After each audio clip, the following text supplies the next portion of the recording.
स्वागत है फिर से आपके लिए लेकर आए देश और दुनिया की सभी ताजा बड़ी खबरें फटाफट एक एक कर विस्तार से आज आपको बताएंगे। तो वीडियो को अंत तक जरूर देखें दोस्तों। वीडियो बनाने में हमें काफी मेहनत लगी है तो वीडियो को दिल से लाइक कर दे। जी हाँ दोस्तों, पहली खबर आपको हम बताएंगे कि राकेश टिकैत का बड़ा ऐलान। किसान आंदोलन स्थगित हुआ है लेकिन एमएसपी की लड़ाई जारी रहेगा। साथ ही मोदी की बड़ी मुश्किल है। साथ ही साथ दूसरी बड़ी खबर आपको हम बताएंगे कि अखिलेश यादव ने फोन पर रिपोर्ट पर आरोप लगाया। प्रियंका गांधी ने किया समर्थन, भाजपा की बड़ी मुश्किलें।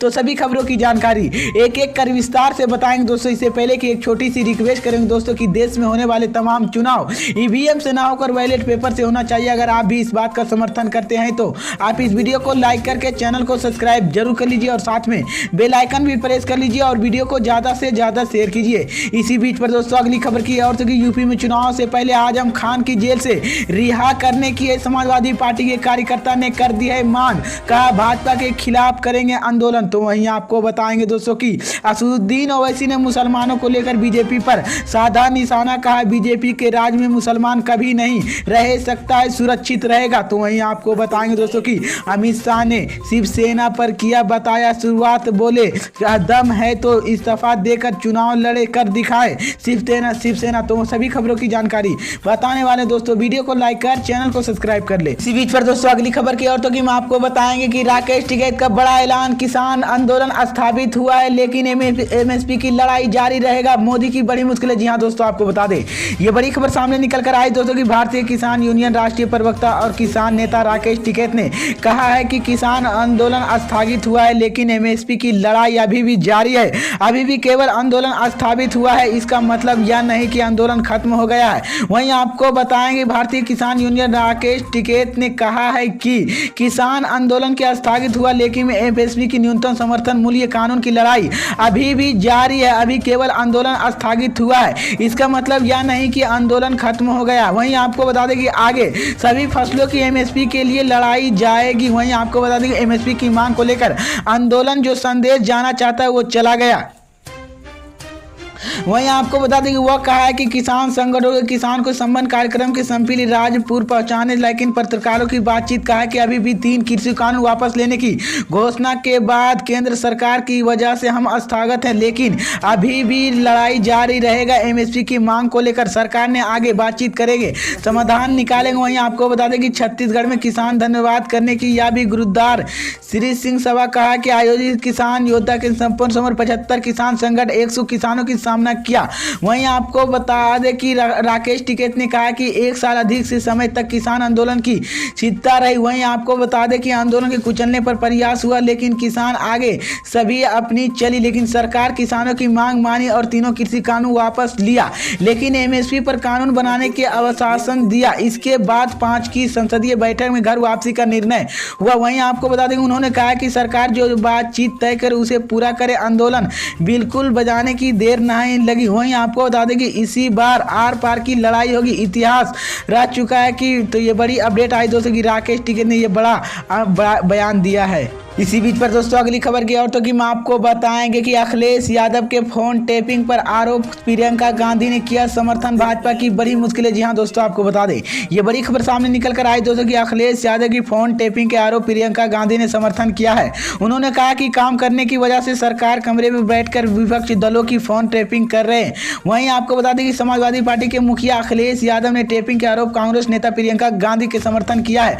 उन्होंने कहा है कि काम करने की वजह सरकार कमरे में बैठकर विपक्षी दलों की फोन टेप कर रहे हैं लेकिन उन्होंने आरोप लगाया कि विपक्षी नेताओं को यह भी सरकार सत्ता रही है। वहीं आपको बता दें कि रेबल प्रियंका गांधी ने अखिलेश यादव की आरोप योगी सरकार पर भी लगाया है। आरोप को लेकर सवाल किया कि जिस पर प्रियंका गांधी ने कहा कि अखिलेश की ठोस डिटेल नहीं। वहीं आपको बता दें कि लेकिन यह पता है कि जहां चुनाव होते हैं वहां केंद्र सरकार जैसी सराहनीय करती है वहीं परेशानियां करती है क्योंकि वहीं आपको बता दें कि बड़ा आरोप उन्होंने कहा कि हमारी सभी फोन टेप कर लेते हैं। वहीं आपको मुख्यमंत्री खुद से शाम को कुछ फोन कर। वहीं आपको बता दें कि मतलब यह है कि इसी बीच अखिलेश यादव के दौरान दावा किया था कि इसी चुनाव होते हुए नेताओं को फोन टेप किया जाता है लेकिन प्रियंका गांधी की सांप्रदायिकता और जातिवादी की राजनीति हमला करते हुए बीजेपी पर बड़ा हमला बोला है। तो ये बड़ी अपडेट आई दोस्तों। इसी बीच पर दोस्तों अगली खबर की औरतों की हम आपको बताएंगे कि असदुद्दीन ओवैसी ने मुसलमानों को लेकर बीजेपी पर साधा निशाना। कहा बीजेपी के राज्य में मुसलमान कभी भी सुरक्षित नहीं रहेगा। जी हाँ दोस्तों, आपको बता दें ये बड़ी खबर सामने निकल कर आई दोस्तों की दल जीत खड़े उत्तर प्रदेश की चुनावी संघर्ष तेज होने लगी है। सीतामढ़ी बीजेपी के विकास कार्य में की नाम फिर से सरकार बनने की दावा कर रही है, तो विपक्ष समाजवादी पार्टी के महिला अपराध और दलित अपने को लेकर योगी सरकार की घेरने लगे। इसी बीच यूपी चुनाव से तल ठोक रहे एमएसपी के एमआईएम के प्रमुख असदुद्दीन ओवैसी ने कहा कि बीजेपी के राज्य में मुस्लिम कभी सुरक्षित नहीं रहेगा। वहीं आपको बता दें कि यूपी विधानसभा चुनाव अब कुछ ही महीने बचे हैं। सभी राजनीतिक पार्टियां ने रैली में बयानबाजी, उद्घाटन और विरोध रीति की काट करने के साथ साथ वोट भी लुभाने के लिए अपना पूरा प्रयास कर रही है। चुनावों से पहले ऑल इंडिया मजलिस मुस्लिम एमआईएम के प्रमुख असदुद्दीन ओवैसी ने यूपी के सक्रिय हो गए। उत्तर प्रदेश के कई जिलों में उन्होंने प्रचार की क्रम संभाली। वहीं आपको बता दें कि बीजेपी के शासन मुस्लिम के कभी भी सुरक्षित नहीं रहेगा। बीजेपी के कारण मुसलमानों की शक नजरे की देख जाती है। बीजेपी मुस्लिम को लोगों की काम सदस्यता की पूरी बर्बाद कर रही है। वहीं आपको बता दें कि सबका साथ सबका विकास का नारा सिर्फ दिखावा है। इसी बीच 100 सीटों पर चुनाव लड़ेगी एमआईएम की प्रमुख असदुद्दीन ओवैसी ने दावा किया था। इससे पहले पश्चिमी उत्तर प्रदेश की मराठी एक जनसभा के संबोधित करते हुए चाहता है कि मुसलमानों की कब जागेगा और आप सभी से अपील करता हूं कि यूपी में 19वीं फसद के मुसलमानों की समान हमारा युवाओं की शिक्षा सामान्य भागीदारी अवसर पर पाने के लिए अपनी राजनीतिक ताकत, नीति और भागीदारी जरूरत। आपको बता दें कि साल 2022 में उत्तर प्रदेश विधानसभा चुनाव एमआईएम के प्रमुख 403 सीटों पर 100 सीटों पर चुनाव लड़ेगी। तो ये बड़ी अपडेट आई है दोस्तों कि असदुद्दीन ओवैसी ने ये बड़ा बयान दिया है। इसी बीच पर दोस्तों अगली खबर की ओर तो कि हम आपको बताएंगे कि अमित शाह ने शिवसेना को बताया विश्वासघात, बोले दम है तो इस्तीफा देकर चुनाव लड़कर दिखाएं शिवसेना। जी हाँ दोस्तों, आपको बता दें ये बड़ी खबर सामने निकल कर आई दोस्तों कि महाराष्ट्र के पूर्ण बीजेपी कार्यकर्ता सम्मेलन के आए बूथ पर कार्यकर्ताओं को संबोधित करते हुए अमित शाह ने कहा कि 2019 में महाराष्ट्र के चुनाव वक्त में आया था। मैंने खुद ही शिवसेना के उसी वक्त संवाद किया था, तय किया था कि केंद्र द्रविड़ की नीतियों पर चुनाव लड़ेगा, सीएम बीजेपी के बनेगा। और उन्होंने कहा कि सत्ता के साथ साथ समझौता लिया गया कि दो पीढ़ी जिससे पहले लड़ते थे उनकी गोदी बैठकर जमकर बैठ गए। वहीं आपको बता दें उन्होंने कहा कि मुझे बोलते हैं कि मैं झूठ बोल रहा हूं और चैलेंज करता हूं कि वो बीजेपी को देकर इस्तीफा देकर हमसे चुनाव लड़े, लेकिन आपकी जनसभा में सभा उसमें ही मोदी जी और अपने फोटो की समझ साइज आपकी फोटो साइज के आपकर मोदी जी के नाम लड़ना पड़ता। वहीं आपको बता दें कि आपकी उधर ठाकुरे उपस्थित मैंने और पीएम मोदी की कहा कि एनडीए की जीतने के बाद द्रविड़ फाड़ने की सीएम बनेंगे, लेकिन आपको बता दें कि सीएम बनना था।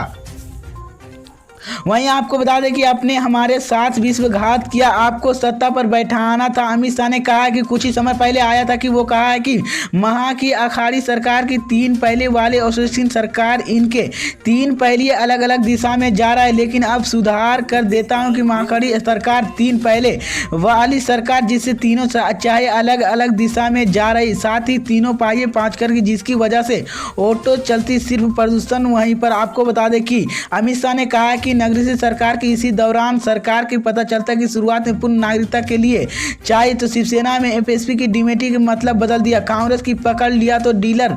वहीं आपको बता दें अमित शाह ने कहा है कि आज़ादी के बाद सारा कांग्रेस के अकाउंट चला गए, जिसके बाद जिस पार्टी के प्रधानमंत्री हमें सांसद ताने की भारत। तो ये बड़ी अपडेट आई दोस्तों कि अमित शाह ने ये बड़ा बयान दिया है।